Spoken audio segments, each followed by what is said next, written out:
¿Cómo están? Yo soy Diana Noguera, estudiante de Medicina de la Universidad Nacional Experimental Rómulo Gallegos.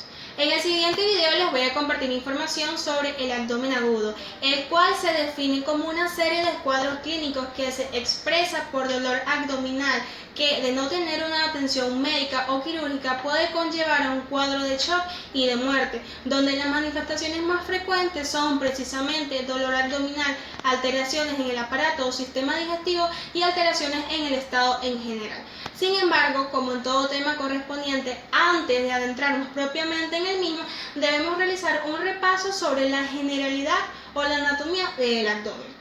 El abdomen es una cavidad más o menos cilíndrica que se extiende desde la parte inferior del tórax hasta la parte superior de la pelvis y las extremidades inferiores.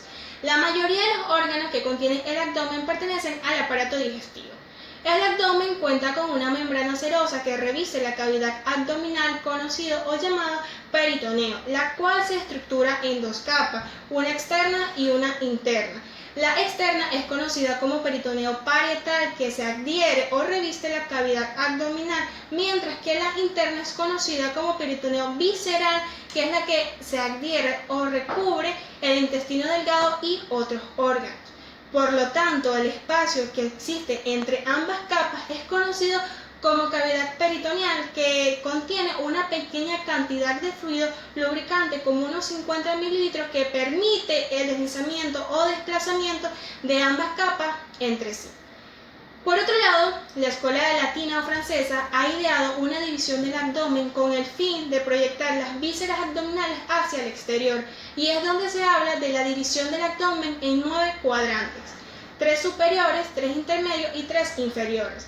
Los 3 superiores son conocidos como los hipocondrios, tanto derecho como izquierdo, y el epigastrio. Los 3 intermedios son conocidos como los flancos, tanto derecho como izquierdo, y el mesogastrio. Y los inferiores son aquellos como la fosa ilíaca derecha e izquierda y el hipogastrio.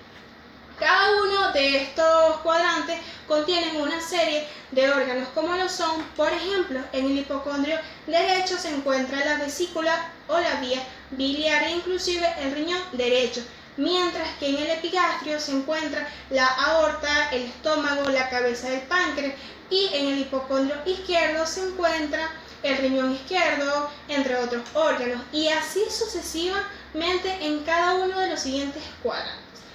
Por otra parte, concluido el repaso anatómico sobre el abdomen, toco el siguiente punto, que es la división del abdomen agudo, y es donde se habla de dos cuadros fundamentales y de gran importancia en cuanto a la patología abdominal se refiere, y se trata del abdomen agudo médico y el abdomen quirúrgico. El abdomen agudo médico es un síndrome, es un cuadro clínico caracterizado porque tiene una etiología muy diversa, pero suele tratarse con atención médica y tratamiento médico, mientras que el abdomen quirúrgico es una afección abdominal de 24 horas a 7 días de evolución que requiere atención quirúrgica urgente y se caracteriza por la aparición brusca de dolor localizado o difuso en la cavidad abdominal.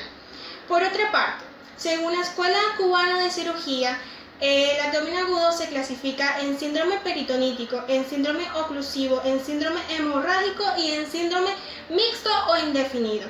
El síndrome peritonítico no es más que la inflamación del peritoneo, y a su vez se clasifica en síndrome peritonítico primitivo y secundario, mientras que el síndrome oclusivo no es más que el libre tránsito de heces y gases por el intestino, mientras que el síndrome hemorrágico también no es más que el libre tránsito de sangre por la cavidad peritoneal, y las afecciones más frecuentes dentro de este síndrome son un embarazo ectópico roto o fisurado e inclusive hemorragias postooperatorias, mientras que el síndrome mixto o indefinido no es más que la combinación de signos y síntomas del síndrome peritonítico, hemorrágico y oclusivo. En cuanto a la etiología de esta patología, La causa del dolor abdominal es de acuerdo a su localización. Al contrario que la escuela latina o francesa, la escuela anglosajona ha dividido el abdomen en 4 verdaderos cuadrantes a expensas de 2 líneas convencionales, una vertical media y otra horizontal que se cruzan exactamente en el ombligo o anillo umbilical. Tales cuadrantes son: el cuadrante superior derecho sugiere una hepatomegalia congestiva, una hepatitis, un cólico nefrítico, entre otras patologías, mientras que en el cuadrante superior izquierdo sugiere un mulcus pectoral perforado, una pancreatitis aguda, entre otras, mientras que en el cuadrante inferior derecho sugiere una apendicitis aguda, una hernia inguinal estrangulada, mientras que en el cuadrante inferior izquierdo sugiere, al igual que el derecho, una hernia inguinal estrangulada, una diverticulitis aguda, entre otras patologías. En cuanto al diagnóstico, para poder diagnosticar esta enfermedad o esta patología, se ha de tomar en cuenta 3 criterios fundamentales, que son el interrogatorio, el examen físico y los exámenes complementarios. En el examen físico se van a tomar en cuenta otros criterios, como lo son el examen sistémico, donde se va a evaluar las constantes vitales. También se toma en cuenta el examen abdominal, donde se va a realizar las técnicas de exploración básicas como la percusión, auscultación, palpación superficial y profunda. Y por último, un examen vaginal y rectal. Ya dentro de los exámenes complementarios, que siempre serán de urgencia, se va a realizar un hemograma, un examen de glucemia y de orina, una gasometría, una laparoscopia, un electrocardiograma, entre otros exámenes, pero que siempre van a ser de urgencia. Cuando esta enfermedad ha sido diagnosticada, se procede al tratamiento, que consiste en, primero, compensar en la medida de lo posible, en la medida del tiempo disponible, las afecciones crónicas del paciente, es decir, si contiene diabetes o si tiene una hipertensión. Segundo, se ha de tratar de compensar el shock hipovolémico dentro de un síndrome o cuadro hemorrágico. Y tercero, se ha de tratar de equilibrar el desequilibrio ácido básico e hidroelectrolítico que presente el paciente.